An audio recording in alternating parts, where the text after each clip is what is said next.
Hello friend, अस्सलाम वालेकुम। My name Adil. Friend, मैं आपको इस वीडियो में ये बताने वाला हूँ कि आप अपने मोबाइल में फ्री वाईफाई कैसे चलाएं। हमें अपने मोबाइल में फ्री वाईफाई चलाने के लिए हमें करना ये है, इस ऐप को अपने मोबाइल में इंस्टॉल कर लेना है।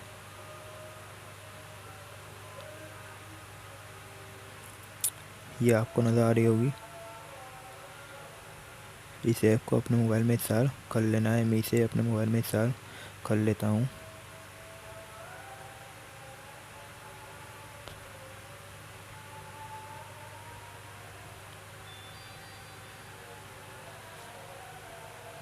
फ्रेंड, ये आपको नज़र आ रही होगी, मेरे मोबाइल में इंस्टॉल होना शुरू हो गई है।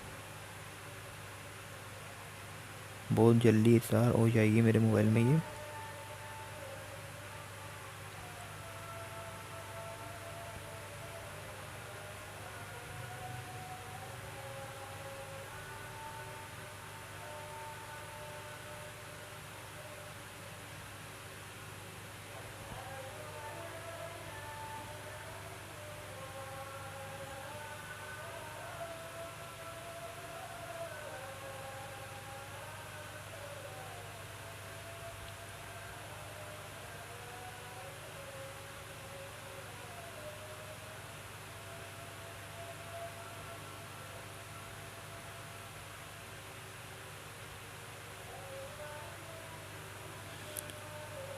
ये आपको नज़र आ रही होगी, मेरे मोबाइल में इंस्टॉल हो गई है।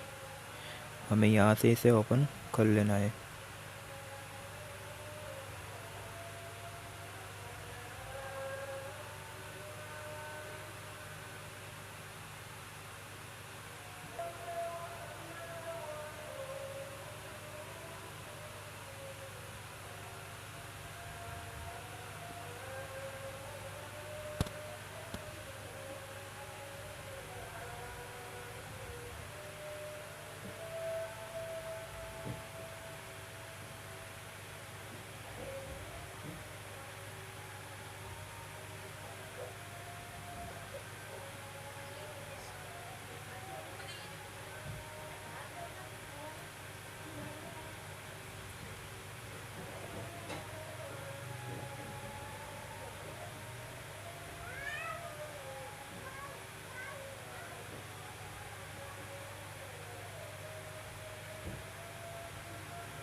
फिर आप जैसे ही इंस्टॉल करेंगे, कुछ सेटिंग आएंगी। वो सेटिंग आप जैसे ही करेंगे, आपके मोबाइल में वाईफाई कनेक्ट। और इस वीडियो में इतना ही। मिलते हैं नेक्स्ट वीडियो में।